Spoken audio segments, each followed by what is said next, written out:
hindi pinabura ng Korte Suprema ang hiling ng House of Representatives na mabaliktad ang desisyong nagbasura sa impeachment complaint laban kay Vice President Sara Duterte noong nakaraang taon. Sabi ng SC, mayroong mga malinaw na paglabag sa impeachment rules ng ihain ng reklamo. Ang kampo naman ng Makabayan Bloc, nirerespeto man ang desisyon, aminadong gagawin itong mahirap ang mga susunod na pagtatangka ng impeachment laban sa mga opisyal ng pamahalaan. Ang kanilang magiging sunod na hakbang pagkatapos nito, alamin sa balitang ito. Denied with finality. Ito ang naging hatol ng Supreme Court en banc kaugnay ng mosyong inihain ng House of Representatives upang mabaliktad ang pagsasawalang bisa ng impeachment complaint laban kay Vice President Sara Duterte noong nakaraang taon.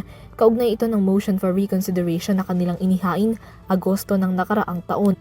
Sa desisyong inilabas ng Korte via unanimous vote, pinagtibay nito ang kanilang July 25, 2025 decision na idineklarang unconstitutional ang Articles of Impeachment laban kay Duterte dahil sa kawalan ng due process at paglabag sa one-year bar rule.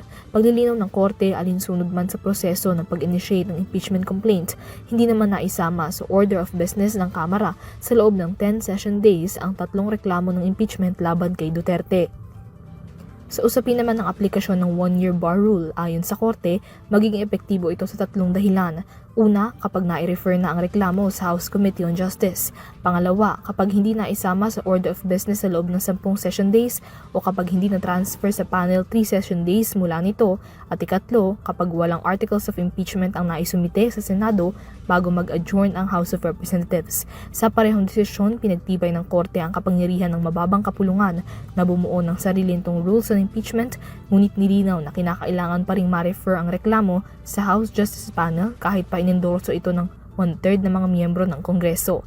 Sinabi rin ng Korte na applicable ang due process of law pagdating sa proseso ng impeachment, kabilang na ang pagsisiguro na ang grounds ng reklamo ay nakasaad sa konstitusyon, alinsunod sa rules of impeachment ng Kongreso at na lahat ng endorsing members ay may kopya ng reklamo at mga ebidensya.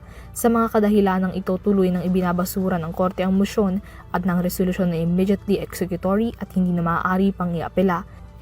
Samantala, kinikilala at iginagalang naman ng Makabayan Bloc sa Kongreso ang naging desisyon ng Korte, ngunit hindi ikinakailang dahil sa desisyong ito, mas magiging mahirap ang pagtalakay ng mga susunod na impeachment proceedings. Ayon sa grupo, ang impeachment rules na itinakda ng desisyon ng Korte ay tila pumabor pa sa mga impeachable officials gaya ng Pangulo at ikalawang Pangulo. Sa kabila nito, naniniwala pa rin ang kampo na ang mga aligasyon laban kay Duterte ay sapat pa ring batayan para mapababa siya sa pwesto at nahanda ang grupo na mag-refile ng impeachment complaint pagkatapos ng one-year bar rule sa February 6. Sa pamamagitan ng pag-initiate ng bagong impeachment, umaasa ang grupo na mapapanagot si Duterte sa issue ng confidential funds at iba pa na nila malinaw na pagsira sa tiwala ng publiko.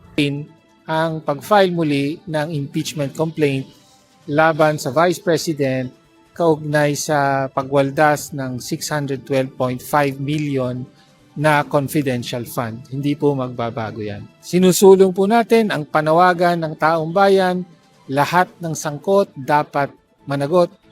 Magsimula tayo sa pinakatuktok sa Presidente at sa Vice-Presidente. Para sa EuroTV News, Mia Layagin sumasaludo sa bawat Pilipino.